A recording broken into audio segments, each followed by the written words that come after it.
The Emperor's last command.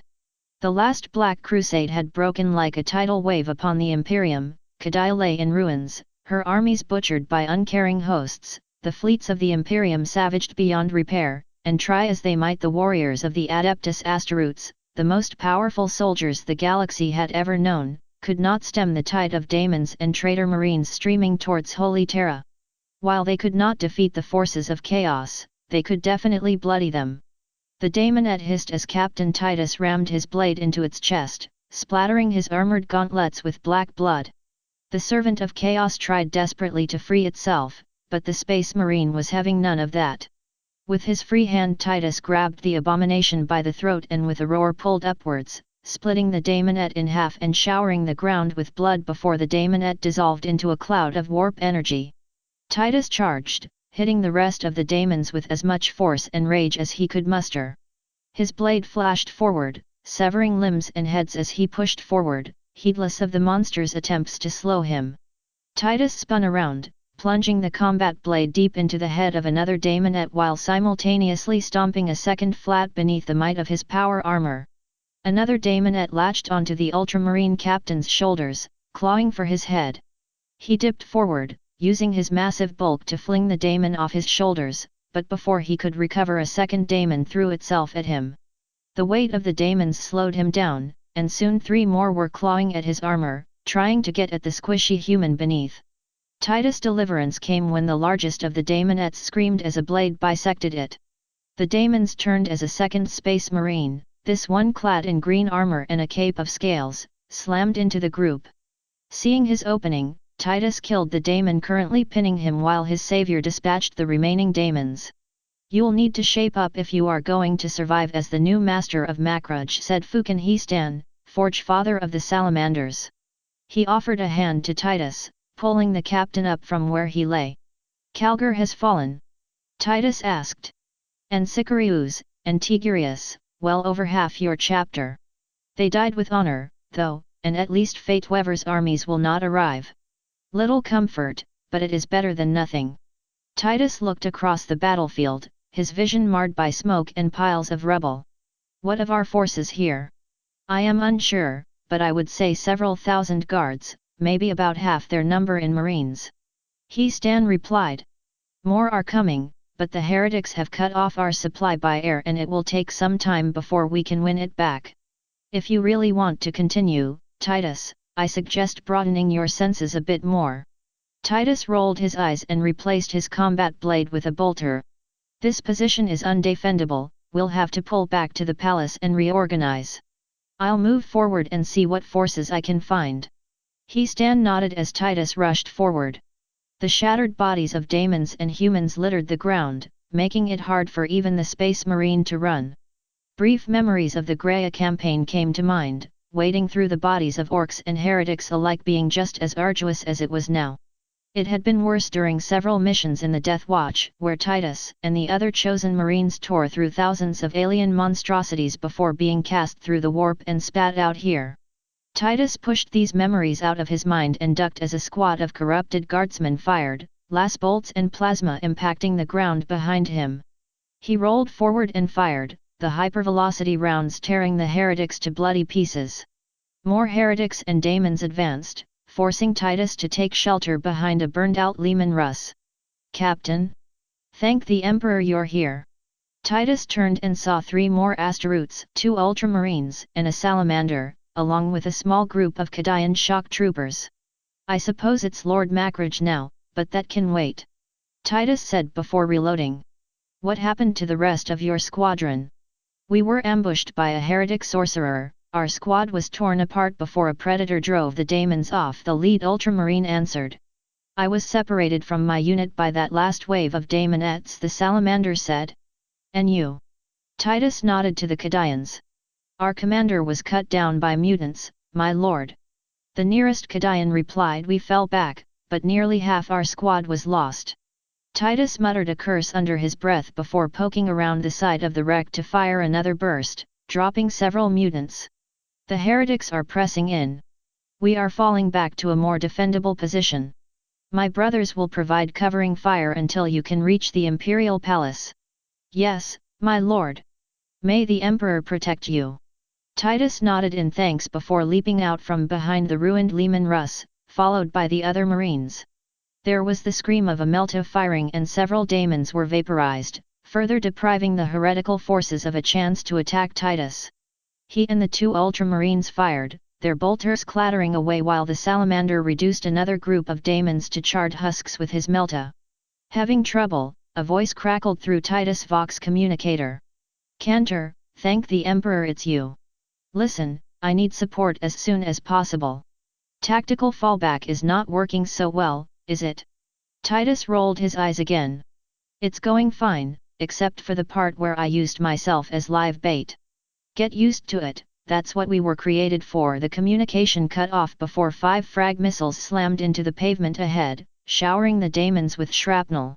Smaller bits bounced harmlessly off Titus' armor, although dust and bits of shredded daemon made it difficult to see. We've done our job.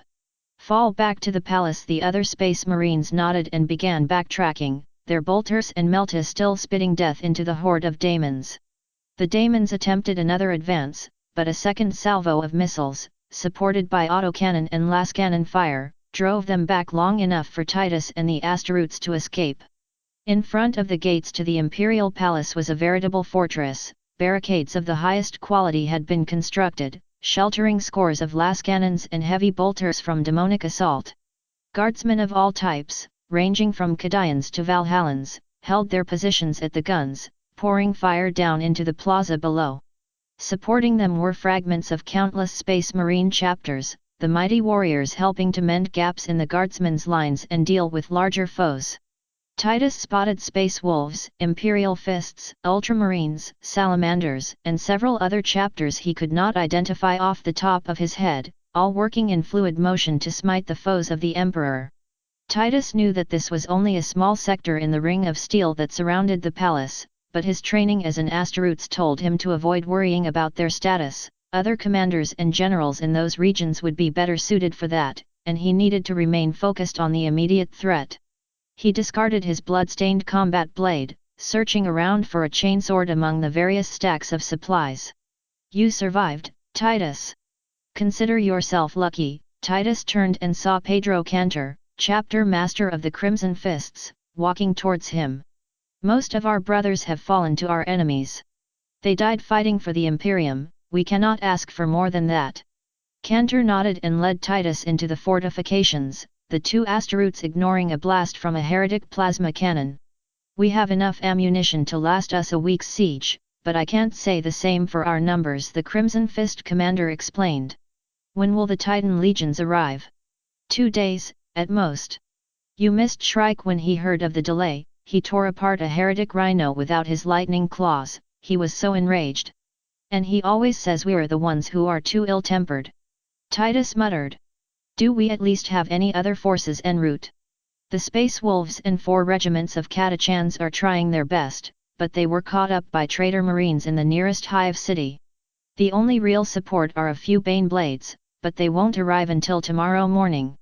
I'd ask for you to try and contact the rest of your chapter, but then there aren't many warriors of Ultramar left on Terra, now are there? Not enough if they promote me to Lord Macrudge. Titus sighed. What of the Grey Knights, and didn't Commander Dante say he would provide support? The Blood Angels are trying to draw some of the heretics away from the palace, but Dante is at the Eternity Gate.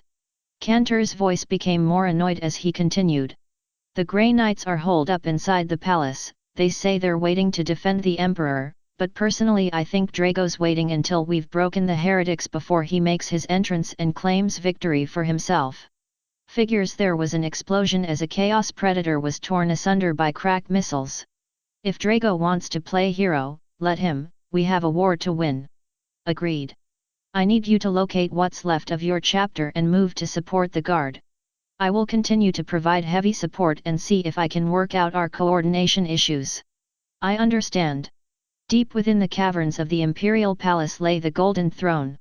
Few creations could match the intricacy and splendor of the throne, even though most Mechanicu's adepts dreamed of such creations.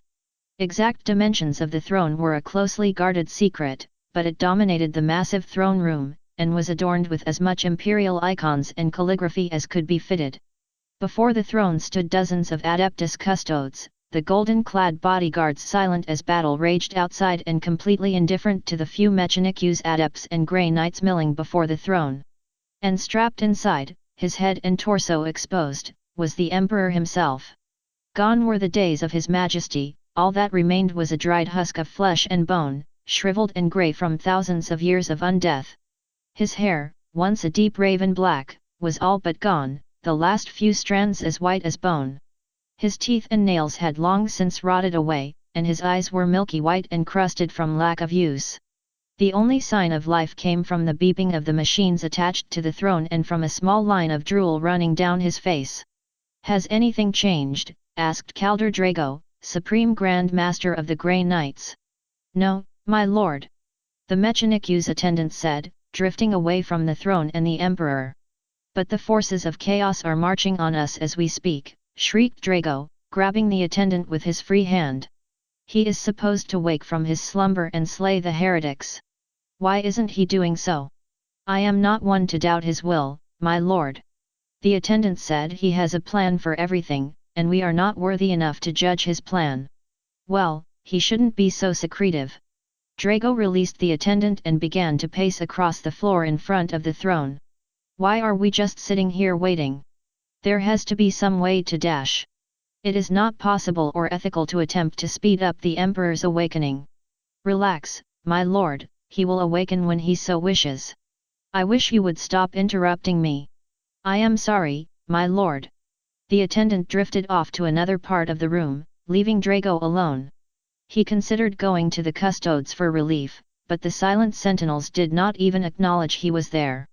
He continued to pace before two more Grey Knights and some guardsmen burst into the room. "My lord," the lead guardsman said before kneeling, "we have heard rumors of demonic forces attempting to infiltrate this room. We came here to see if it was true." "There are no daemons here. Although that pesky attendant has been giving me some trouble." "Because you wish to wake the Emperor before his plan can be fulfilled," the attendant called. "Silence. If I wanted your opinion I would have asked for it," Drago snapped. "Funny, and I was told the Grey Knights were more open in the sight of the Emperor," said a deep voice, dripping with malice and hatred. Drago and the other humans in the room turned to see a hulking brute clad in warped Terminator armor march out of the shadows surrounded by a score of traitor marines and lesser daemons. "It seems as though I was misinformed." Before Drago and the others could react, the intruder let out a roar and charged forward, the other Chaos Spawn firing into the group. Drago raised his weapon to attack, but the intruder swatted him away with a mighty blow, the Grand Master slamming against the wall and going limp. The guardsmen returned fire, killing several daemons, but the traitor marines advanced and obliterated them. The last remaining Grey Knight fired several times at the Chaos Leader, who responded by grabbing the Astaroths by the head and twisting, severing the knight's torso from the rest of his body. "Shame what passes for a lapdog of the Emperor these days." Abaddon the Despoiler growled, tossing the corpse of his last victim away. The traitors had little time to reorganize before the custodes attacked, the golden-clad sentinels advancing towards the heretical forces. Daemons and traitor marines roared and charged, slamming full-on into the custodes. The ringing of swords against guardian spears filled the throne room as custodes and Abaddon's forces clashed, the bodies of the dying making it hard for even the most battle-hardened warriors to fight effectively. Abaddon tore through another custodian, tossing the shredded corpse over his head before lunging into another group. Even with their training, the custodes could not stand against Abaddon's fury, and soon the talon of Horus was coated red from the blood of the fallen. Satisfied, Abaddon turned to the Emperor, the corpse god still unmoving upon his throne. "So, we finally meet face to face, false Emperor." Abaddon spat at the base of the throne before continuing. "Your defenses and armies have fallen, and the Lords of Chaos are ready to sweep the galaxy clean. You have failed, Emperor, and while it would bring me great joy to allow you to live and watch your precious Imperium crumbled away, my masters feel that killing you will only speed up our victory. The armies of man will be broken, and they will swear allegiance to their true masters." Abaddon laughed, a deep sound that could chill the bones of even the hardiest Astaroths. "I hope this causes you as much pain as possible."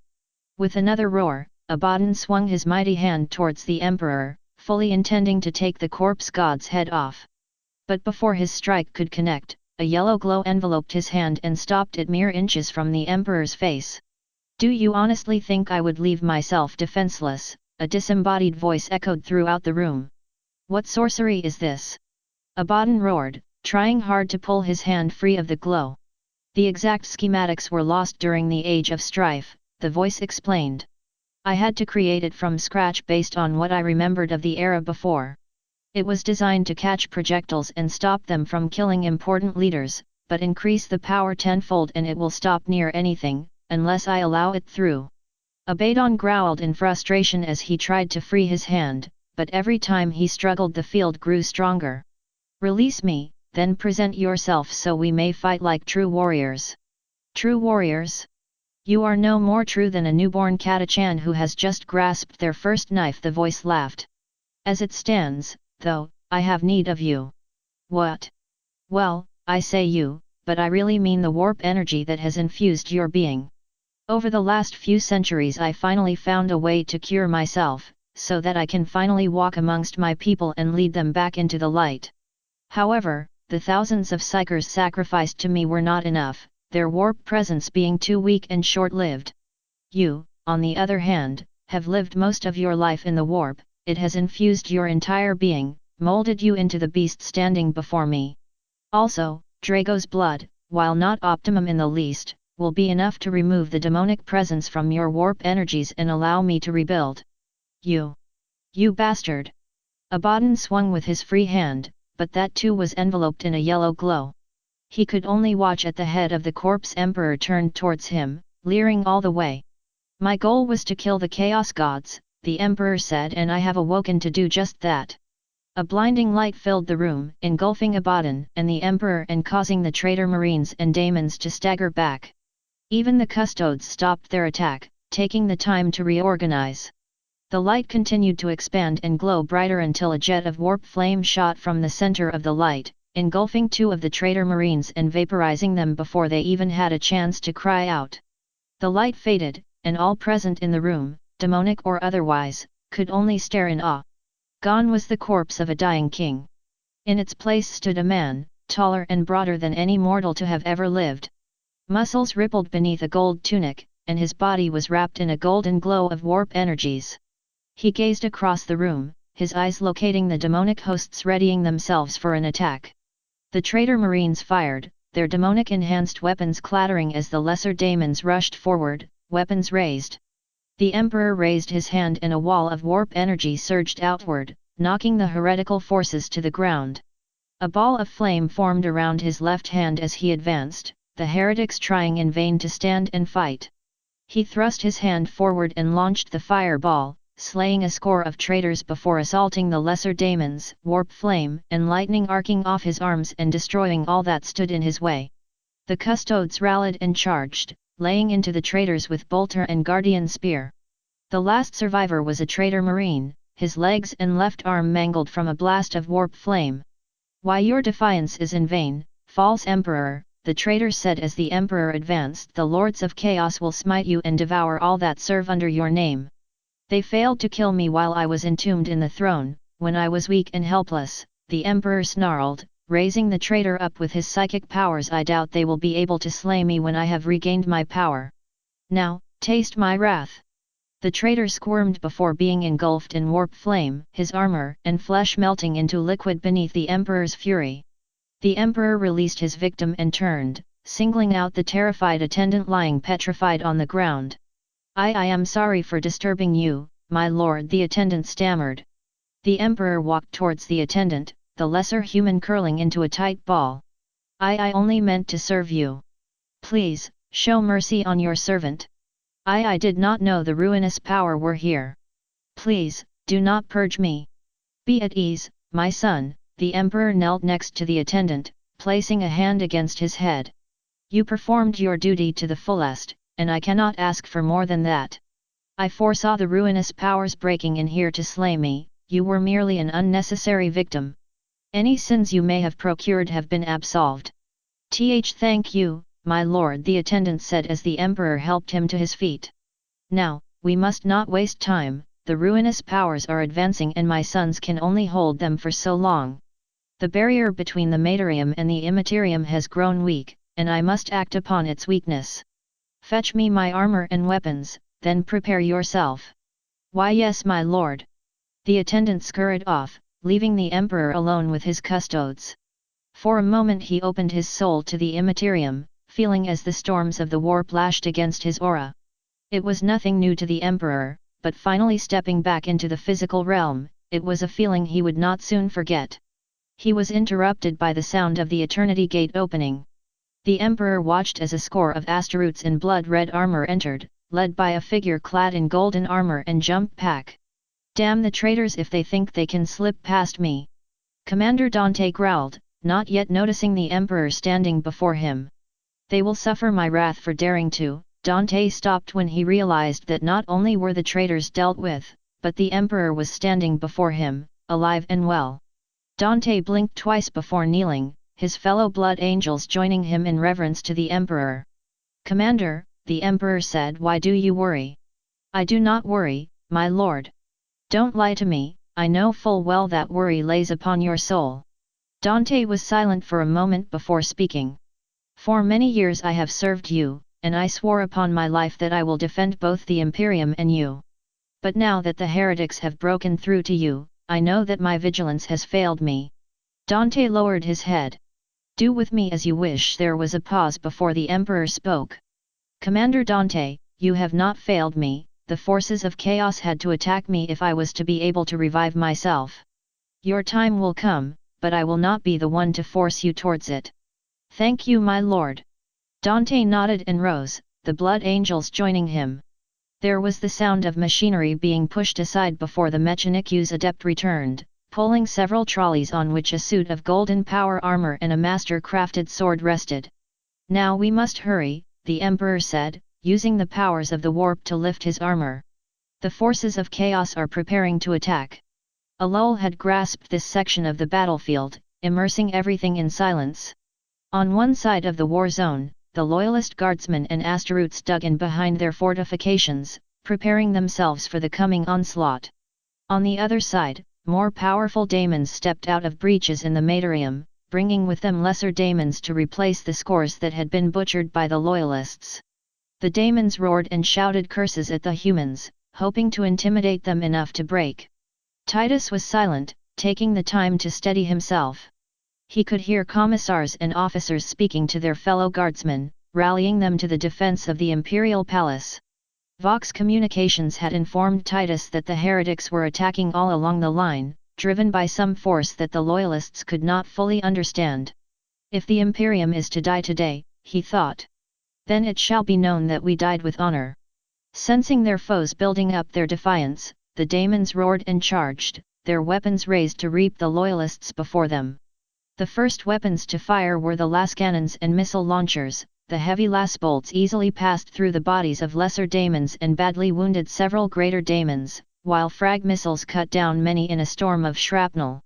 The daemons charged on, heedless of loss, before running into a wall of heavy bolters and sniper rifles. Demonic bodies exploded into black mist as heavy shells tore through flesh and bone, but only enraged the charging enemy. Next came what few assault cannons the loyalists had, the rapid-firing weapons shredding the first rank of daemons and tearing into the second rank. The daemons would have none of it, and a blast of warp flame washed over the barricade, roasting several gun crews and badly maiming a number of guards and Astaroths. To make matters worse, the flames wrapped around a large supply of bolter ammunition, superheating their charges and blasting a hole the size of a dreadnought in the fortifications, the explosion showering the defenders with dust and the shattered remains of their comrades. Bolter fire from traitor marines tore into the defenders, shattering guardsmen and Astaroths alike, and the demonic assault pressed forward. Finally, the multitude of meltas, las guns, plasma guns, and bolters the loyalists had on hand opened fire, their position becoming obscured by a cloud of light from hundreds of muzzle flashes. The daemons returned fire, their accuracy not hindered in the least, and on both sides casualties began to pile up, the corpses of the fallen bogging down the defenders and tripping up the attackers. Titus ducked as a stream of bolter shells raced over his head. Behind him, he could hear the screams of guardsmen torn asunder by the attackers, their flak jackets proving useless against the armor-piercing shells. Muttering yet another curse, he leveled his bolter and fired, daemons and heretics bursting as he sent shell after shell downrange. Las bolts and shells exploded around Titus, showering the asteroids with dust and rubble and throwing off Titus' aim slightly. "We can't hold out like this for much longer," another asteroid shouted over the din. "Tell me something I don't already know," Titus said, firing the last of his current clip of ammunition into a group of plague-bearers, the bloated corpse daemons exploding into a shower of green ooze. "Contact Cantor and have him lay down more suppressing fire, then go back and bring some more troops to the front." "Yes, Captain." The Ultramarine's head exploded as a bolt pierced his visor and detonated. The corpse staggered and collapsed, a river of blood collecting on the ground. Titus cursed and fired again, catching the traitor marine that had killed the asteroids and severing its legs from the rest of its body. Titus heard someone leap down next to him and saw Histan, the Forge Father's armor flecked with burns and scratches. "I heard you were looking for more troops." Histan was soon joined by a squad of salamanders, their meltas and flamers roasting the attacking daemons as they fired. "Before you ask, you left your vox on, you need to be more careful lest the traitors can listen in." "Apologies." "Don't apologize to me, I am not your commanding officer." Histan raised his bolt pistol and fired, killing another pair of plague-bearers. "Besides, your section is the one with the heaviest concentration of daemons, it only makes sense I come and bring relief. And I am thankful for that." Histan nodded and fired again, this time using the gauntlet of the forge. A jet of flame swept over the daemons and heretics, their flesh and armor cracking beneath the intense heat. "Burn in the fires of absolution, hellspawn!" Histan shouted, sweeping the gauntlet across the daemon host once more. The daemons turned their fire towards Histan, but the master-crafted armor the Forge Father wore was more than enough to repel their fire. Histan attacked once more, sending even more daemons screaming back to the immaterium. "If Drago is waiting to play heroics," Titus shouted, firing off another burst into the chest of an advancing daemon. "Now's the perfect time to show up." The daemon roared and raised his lash, preparing to slaughter the puny asteroids that dared to stand against it. Before the daemon could strike, however, a blast of lightning struck it in the chest, knocking it back and causing the daemon to trip and crush a collection of daemonettes. As the daemon attempted to recover, its body exploded outward in a column of fire which consumed all nearby daemons and heretics. Titus and Histan paused for a moment, unsure of what exactly had happened. "I didn't know we still had any psychers amongst our ranks," Titus said. "We don't," the two space marines turned and saw, standing at the door of the Imperial Palace, a man clad in golden armor. His entire body was wrapped in glowing warp energy, the power sword he carried flowing like fire. He raised his left hand and sent forth a blast of fire, vaporizing two squads of traitor marines in an instant. It's him," Titus said, lowering his bolt gun. "He has returned." The Emperor stepped forward, followed by what remained of the Grey Knights, Custodes, and Dante's Blood Angels. "Sons of the Imperium!" he shouted, his voice carrying across the battlefield. "I, your Emperor, have risen from the Golden Throne to smite the forces of chaos once and for all. You have fought well, and the demonic hosts have fallen to your will. Now, rise up, my sons! Strike back at the daemons and drive them back to the warp." With that, he vanished in a flash of light, appearing again right in front of the chaos hordes. His sword flashed with light as dozens of daemons were sent flying, their strength and armor useless against his wrath. Histan climbed over the barricade, raising the spear of Fukin high over his head. "Forward, sons of the Emperor! For the Imperium!" Every human, asteroids, or guardsman, let out a cheer before surging forward, the asteroids acting as a shield to protect the lightly armored guardsmen. The forces of humanity slammed into the heretics, daemons, and mutants being cut down by the blades and fists of the space marines. In the center of it all stood the Emperor, his golden armor stained black from demonic blood. The Emperor's attack were fluid, his blade moving faster than the mortal eye could track. Daemons and traitors found themselves bisected before they had realized they were being attacked, their bodies being crushed beneath the boots of the Emperor. With his titanic might he tossed daemons and mutants aside, rendering them only smears against the ground. None withstood his fury, and scores were cut down as he waded through the demonic force. There was a shimmer to his right, and as he turned a daemon prince stepped forward, the beast's axe dripping with the blood of the Imperium's warriors. The daemon raised his axe, sneering at the emperor with jaws filled with teeth. "Now is when you die, anathema," the daemon rumbled. "Fear me, for I have butchered thousands of your soldiers on thousands of worlds." Bold words, the emperor said, raising his own blade, but words with little meaning.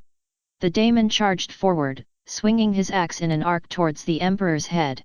The emperor blocked with his power sword, sparks flying as the two weapons collided.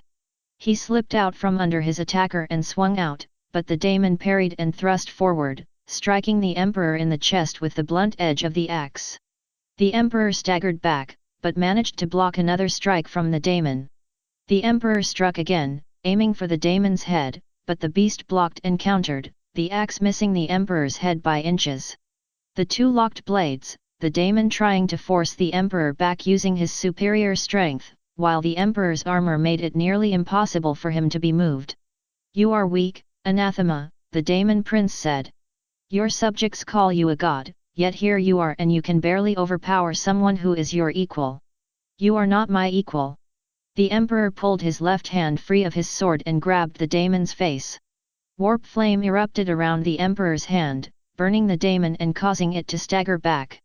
Seeing his opening, the emperor rushed forward and swung low, his power sword slicing through the daemon's leg with ease. As the daemon fell, the emperor leapt up and landed on its back before plunging his sword deep into the daemon's back, blood spilling over his gauntlet.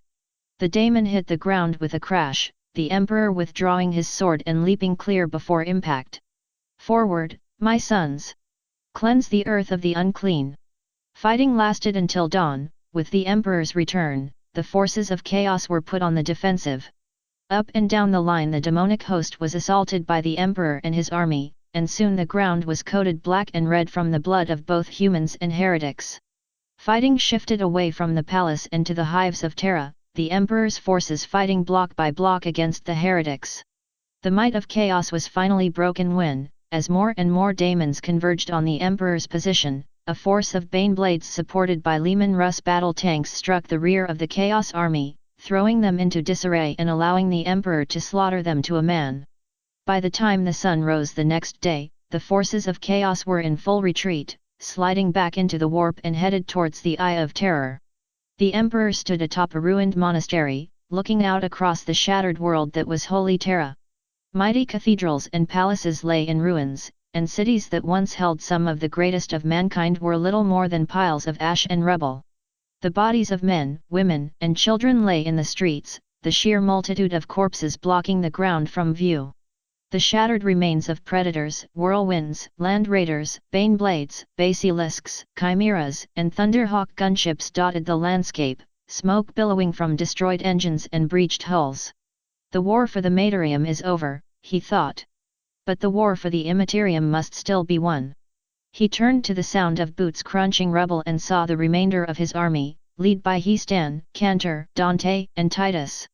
The assembled soldiers kneeled, turning their gaze down to avoid staring directly at him.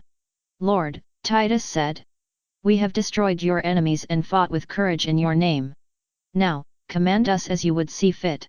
Rise, my children." The Emperor said, raising his hand. The soldiers of the Imperium rose as the Emperor continued to speak. "You have fought well, and you have saved the Imperium from destruction at the hands of the ruinous powers. Your descendants shall remember this day and sing praises in your honor for as long as humanity rules the stars. But, I shall not be amongst you, physically." At least there was a murmur of confusion among the assembled soldiers, some looking to one another for some kind of explanation. "What do you mean, my lord?" Histan asked. "The ruinous powers are still at large, and they will continue to rebuild their forces until another assault can be launched," the Emperor said, looking out across the ruined battlefield. "It may take thousands of years, but it is time that I do not wish for you to be paranoid about. So, I will ascend into the Immaterium and battle the Chaos Gods myself, so that you may have a chance at a brighter future." "But Lord, Who will rule the Imperium? Dante asked. Reform the Lords of Terra, with yourselves as its members. You fought to save the Imperium, it is only fitting that you be there to guide how it grows. This is my final command, that you rebuild the Imperium, free of the taint of chaos. Go out through the galaxy, and show the other races that humanity will remain a bastion amongst the stars. Yes, Lord. The Emperor's forces bowed once again. As you command. The Emperor nodded and turned back to the ruined landscape, arms outstretched. I call upon the powers of the warp, for they are mine to command, the Emperor cried out, glowing energy rippling down his arms. At first, nothing happened, a small breeze blowing through the land. Then, a column of light engulfed the Emperor, bathing all humans' presence in an unearthly glow. When it dissipated, the Emperor had vanished, with only a small light to mark his presence. The warp is incomprehensible to most beings, it has no end, yet it contains borders, time flows slowly, yet events are over in an instant. There is no up or down, but there is direction, no gravity, yet there is weight. The closest thing a mortal could compare the warp to would be a sea being struck by a hurricane, and even that was nowhere near the whole truth. Standing amongst the blackness is the Emperor, a shining light in an otherwise cruel land. The storms of the warp lash against him, but his indomitable will scatters the storms about. He stands, waiting, preparing himself for the task at hand. You have come a long way to die, anathema. A deep voice rumbles from the blackness. The Emperor is alerted to four beings, beings of unimaginable power and malice. You know full well what shall happen today, the Emperor says. Your reign as the masters of the galaxy is over. And you, a mere mortal, have come to deliver it, a second voice wheezes from the void.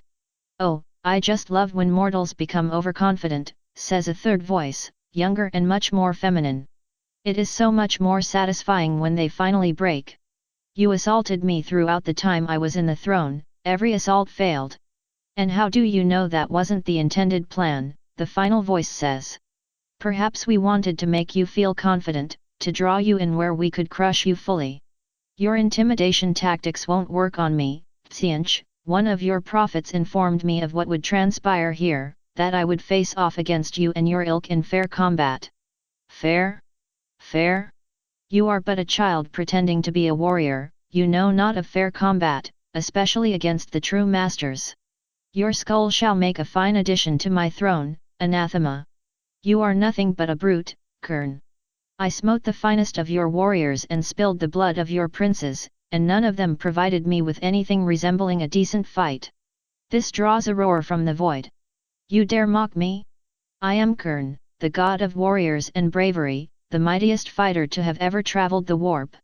My armies slaughtered millions before your pathetic race invented projectile weaponry. Each one of my followers is better than a legion of your underlings. If they are so brave, how come they ran in terror as I went to challenge them? There is a snigger from the third voice and a growl from the first. The fourth voice sighs and speaks again. Fate has already spoken, our armies will clash, and the galaxy will be crushed. Army? He has no army. As if on cue, there is the sound of 1,000 metal boots marching in unison. The Emperor turns as shapes march out of the void, bolters and chainswords drawn. Their armor is black as night, their eyes glowing like burning embers. Behind them marches a second army, this one more numerous than the first. They bear the markings of countless regiments and chapters, the fallen of both space marines and guardsmen alike forming up behind him. He turns his attention back to the voices, spotting a horde of daemons marching from the void. It matters not, Nurgle wheezes.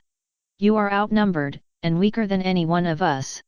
I may be outnumbered, the Emperor raises his sword, but you are still outmatched. He thrusts his sword forward and charges, the legion of the damned and the souls of humanity's fallen warriors following behind him. The demonic armies roar and charge as well, rushing forward in an unending wave stretching on for millions of miles. The war for the Immaterium lasts for eternities, yet is over in seconds. Daemons and legionnaires slam into each other with a force to crush planets, weapons spitting forward hellfire and screaming like tearing metal. Millions are erased from existence itself, their souls crying out in the warp as if part of some otherworldly choir. Charges and sieges punctuate costly campaigns as the Emperor clashes with the forces of chaos. The first god to confront him is Slaanesh, the youngest and least experienced in combat of the four. Her forces are spent as the Emperor marches toward her refuge, monuments to pleasure and sensuality burning as he advances. With a mighty kick the gates of Slaanesh fall, the Emperor's forces pouring into the inner sanctums and slaughtering all that stand in their way. The Emperor raises his sword, advancing towards Slaanesh. The Chaos Lord of lust and pleasure, usually formless and unidentifiable, has taken the form of a woman, fair-skinned with deep violet eyes. She wears only a semi-transparent silk robe, tied against her body to reveal every single curve. She smiles at her foe, who ignores her charms as he advances towards her. "So, I'm the first to deal with you," Slaanesh says, a girlish giggle slipping past her lips. "I honestly feel honored by this. It will be fun to brag to Kern that I was the one to bring you down." "Silence, witch," the Emperor says. "Your corruption of men's minds and wills shall end today." "Corruption? Me?" Slaanesh laughs. "I do not corrupt men. I release them, show them their true capacity for pleasure and feeling." She walks forward, moving in such a way that would break the wills of lesser men. "But you wouldn't know what that feels like, would you? You wrap yourself up in your armor and your regulations, cutting yourself off from the world around you. My body is like a palace, my soul a temple. Nothing shall desecrate it." Slaanesh laughs again. "But what's a good temple without a good keeper to make sure it is clean and well kept? I provide a way for men to revive themselves, to make them feel alive. While you distract them from their tasks, turn them into depraved embarrassments to society, and consume their souls. I never said my followers were intelligent." Slaanesh reaches the Emperor and runs her hand down the side of his armor, tracing each icon as she goes. "But still, total freedom is what I offer. Freedom to do whatever you want, to please and entertain yourself. You wish your people to be free, and I can help with that. You can do anything." The Emperor notices that she has slowly opened her robe, exposing soft pink flesh. With a jerk, he shoves her back and plunges his sword deep into her chest. Slaanesh gasps in shock and pain as the Emperor lowers her to the ground. "Beware the seductress," he growls, driving the sword deeper into the Chaos Lord's chest. She draws men away from their tasks and fills their minds with images of impurity and corruption. They become complacent, immoral, devoted only to their pleasures while their lives crumble around them. She says she does so for their gain, but she cares only for pleasing her body. He leans in closer, glaring into Slaanesh's face. "Purge the seductress from where she lies, burn her home and destroy her bed. Beat her and shame her, and cast her from your presence like the whore that she is. Only through purity of soul and body can true pleasure be achieved." He stands and yanks his sword from her body, which shatters into millions of fragments as he advances. Next to be met is Kern, his massive fortress rising from the warp. Daemons and beasts of all shapes and sizes charge towards the Emperor and his army, slaughtering dozens in their crazed attacks. Bolters, lasguns and heavy cannons fire, shredding the assaulting daemons and allowing the Emperor to advance. The blood god stands at the base of his throne, a massive pile of blood-stained skulls both human and alien. No words are traded, no speeches given, the two raise their weapons and charge forward, their armies right at their heels. The clash of Kern and the Emperor is a brutal affair, with the Emperor's speed and quick mind pitted against Kern's strength and stamina. Each blow from his sword is matched with a blow from Kern's axe, the two titans of battle never yielding. Warriors that are too slow to move out of the way are cut down or trampled beneath the feet of their leaders, and soon their struggle becomes the main focal point of the conflict. "For thousands of years you mock me," Kern says, locking blades with the Emperor. "You create your pathetic Astaroths as a mockery of my daemons, and you steal the souls that rightfully belong to me. They were never your souls to take," the Emperor says, breaking the lock and stepping back. "Their blood was reaped, it seemed only fair I collect the rest. Somehow I don't believe that." "Believe what you will, anathema." Kern roars and charges forward, knocking the Emperor back and relieving him of his sword. The blood god raises his axe for the final blow, but the Emperor fires a bolt of lightning and strikes Kern in the chest, knocking the Chaos God back. The Emperor leaps for his sword and manages to grab it and block a swing from Kern. Traitor! Coward! The Blood God roars, swinging his axe wildly in an attempt to overwhelm the Emperor with a flurry of blows. You dare to use sorcery against me? You fool, I shall tear your soul apart for the rest of eternity. Did you say the same thing to Tsianch when he first manipulated you? Or Slaanesh when she first charmed you into her bed? I had nothing to do with that self-centered whore. That's not what some of my followers say. Kern surges forward again, screaming with fury, but he is so consumed in his rage and bloodlust that the Emperor is capable of dodging every strike with ease. Finally, deciding he has had enough, the Emperor sidesteps another charge and brings his sword down on Kern's back, the blade slicing through the Blood God and severing his legs from his body. Beware the warmonger, the Emperor says, pinning the dying Kern with his foot. He speaks of fire, but strikes like a newborn. He orders his followers forward to great slaughter and bathes in the blood of battle, caring not for who wins, only that there is conflicts to revel in. He cares not for cause, because he lives on bloodshed. He creates weapons and makes speeches, but on the battlefield he cackles and dances, never once lifting a blade against his enemy. Purge the warmonger with fire and with steel, turn his weapons against him and force him to wallow in his own blood. Rally not to his words, but take cause against him, for battle without cause cannot be won, and only duty and devotion can carry the day. The Emperor raises his sword and with a mighty sweep removes Kern's head. He picks it up from where it lays and tosses it against the fallen god's throne, splashing the skulls with fresh blood. Enjoy your place on your throne, Kern. The Emperor cleanses his blade and advances as the fortress of the Blood God crumbles to dust. Battle rages among the swamps and putrid sewers that support Nurgle's domain, corpse daemons rising from the muck to attack the intruders. The stench of filth and disease fills the air, choking many and slowing the assault. The Emperor attacks with the power of the warp, lightning, and fire-burning demonic foes. The daemons flee, driven from the field by his wrath. Why do you oppose me, anathema, says Nurgle, the massive Chaos Lord, not much more than a bloated sack of rotting organs, diseased flesh, and dying bones that towers over the Emperor. I bring great gifts to the mortal realm, yet you come in here, slaughter my followers, and proclaim that I am evil. Your disease destroys men's souls as well as their bodies, the Emperor says, pointing his sword at Nurgle's head. You slaughter billions just to see if your latest creation works, and you turn your followers into mindless husks that do not know reason. They ask for it. I save them from pain, from having to suffer from wounds that would kill even the strongest of warriors. They no longer fear death, and thus can enjoy life. I do not see living as a bloated corpse as life. And without death, we fall into complacency and boredom, causing us to become further depraved and unclean. You do not have to lecture me on death, Nurgle chuckles before continuing. I know full well the cycle of life, death, and decay. I helped to create it, after all. I shower my children with love and kindness, helping them grow strong, and they love me for it. But those that your diseases don't kill, what of them?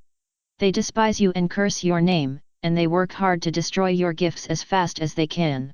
Your children are the most hated beings in the universe, and your love for them is the cause. You drive them away from the galaxy and constrict them within their own little worlds. That is why I ask them to spread my love, to bring gifts to others. And that is why I must destroy you. The Emperor leaps for Nurgle, his sword blazing with light. Nurgle swings out with his hand, striking the Emperor with a wet punch. As the Emperor falls away, a cloud of noxious gases rises from Nurgle's body, blanketing the area in a green haze. The Emperor struggles back to his feet, channeling his powers for attack.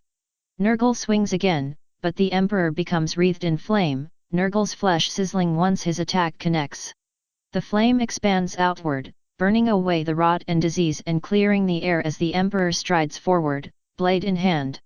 Beware the plague bearer, the Emperor says as he blocks a strike from Nurgle. His body may appear clean, but his mind is desecrated. He spreads and encourages disease and filth, draining the wills and bodies of those around him. Nurgle pins the Emperor with a hand, but a swing from his sword removes the hand from the Chaos Lord's body. While others race to cure him, he devours their supplies and resources. He is a hungry beast, demanding more than what is needed to cleanse his body. As long as he stands, others shall fall into his ways. Purge the plague-bearer, both in body and in mind. The emperor leaps again, stabbing his blade into Nergal's shoulder and hoisting himself up. Cut him off from society and cleanse his body with medicine and holy fire. Should others turn to his ways, burn out their heretical thoughts and scour their bodies of decay. Cleanse your world and your mind, and destroy those that would spread plagues and filth. Drawing from the warp, the emperor blasts Nergal with a column of lightning, tearing the chaos god apart in ragged chunks. I suppose my fall should be inevitable, anathema. Nergal says, with no sign of hate or malice, before he sinks back into the swamp that was his home.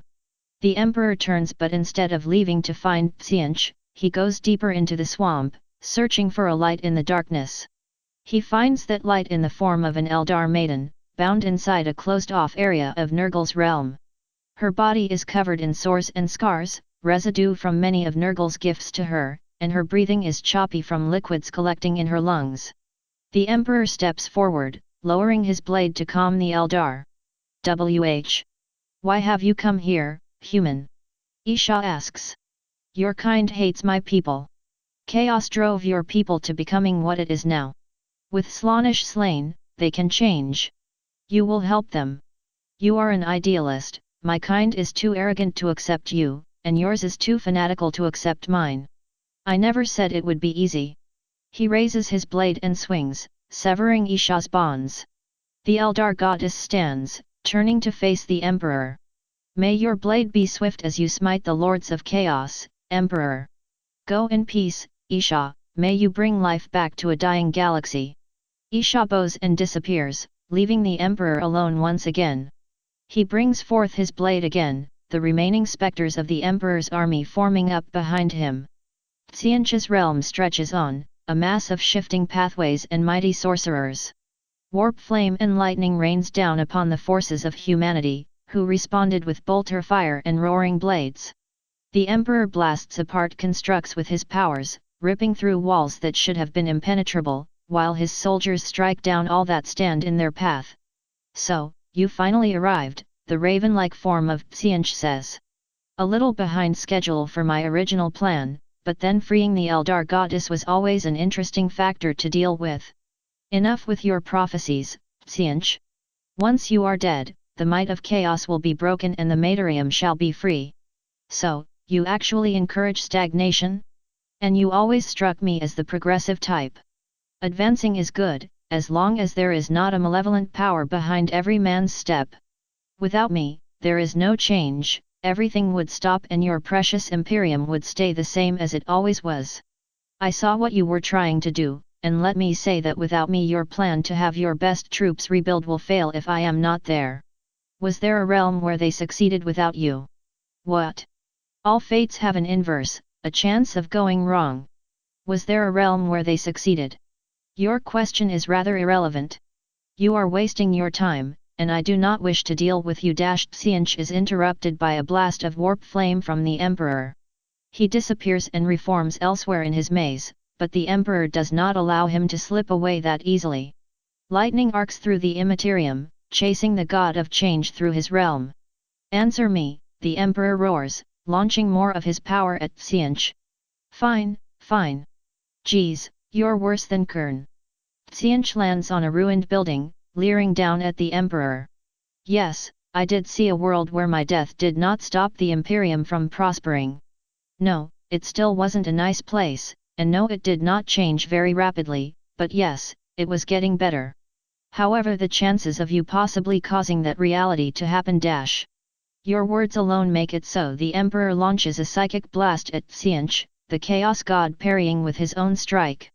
Lightning collects around Tseentch's hands before he thrusts them forward, a column of energy striking the emperor in the chest and knocking him down. The emperor pulls himself back up, but Tseentch pounces on him, the two beings striking each other with as much force as they can muster.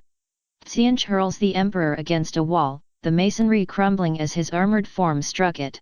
This is real change, Emperor! Tseentch yells, circling his opponent as the emperor recovers. How long has it been since you first felt pain such as this? Since Horus tore you apart piece by piece? Your arrogance has cost you victory, and now your imperium dies with you. Xianch leaps towards the emperor, but he slams his fist into the Chaos Lord and pins him to the ground. My arrogance died the day I blasted Horus into the warp. It is your faith in what you see as the truth that has blinded you, for what are paths if there is no way to deviate from them?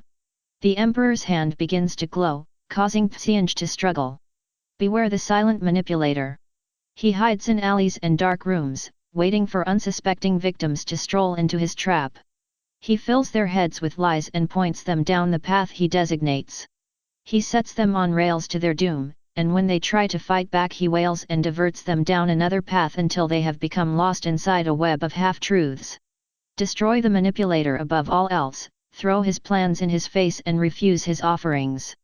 Seek out trust and honesty, and consecrate yourself so you are not pulled in by soft words. Be truthful to those around you, and to yourself, for within the heart of every man lies the ability to judge the gods. The emperor's hand is engulfed in flame, setting Xianch ablaze. The chaos god screams and withers beneath his grasp, but is unable to break free. He burns, feathers and flesh melting under the intense heat, leaving only a charred skeleton pinned beneath the emperor's fist. Embrace the change of your death, Xianch. The emperor stands as Xianch's lair collapses. With no gods to rule them, the remaining daemons scatter to the farthest reaches of the warp, many dying of psychic backlash from their masters dying. Mighty storms break through the warp, consuming everything and sending the legion of the damned swirling off into the unknown. It is one of these storms that the emperor allows himself to be claimed by. He disappears, his being flying through the warp like a leaf on the wind. Through reality he flies, carted away to realms untouched by chaos, untouched by anything that reached his home galaxy. The warp is in disarray, and a new ruler steps forward. Igneous rock was the only thing to stop the emperor's fall. He tumbled head over heels until crashing into a cooled lava flow, shattering the rocks and scattering them to the wind. He groaned and pulled himself up, shaking his body to remove any remaining fragments. The warp is finished, he said, but I expected it to take me instead of leaving me, somewhere. He looked up at the sky, seeing only smoke and the stars beyond them. In the distance, volcanoes spewed out magma and ash, choking the landscape under a blanket of suffocating toxins. This world is young, very young. Xianch probably planned to cast me here in the event of his defeat.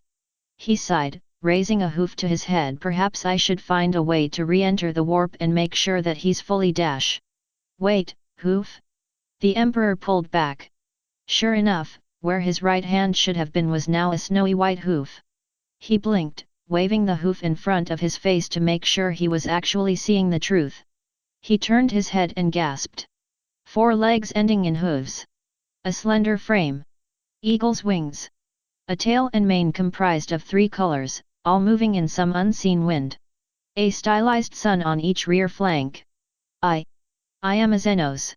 The emperor asked before placing a hoof against his throat.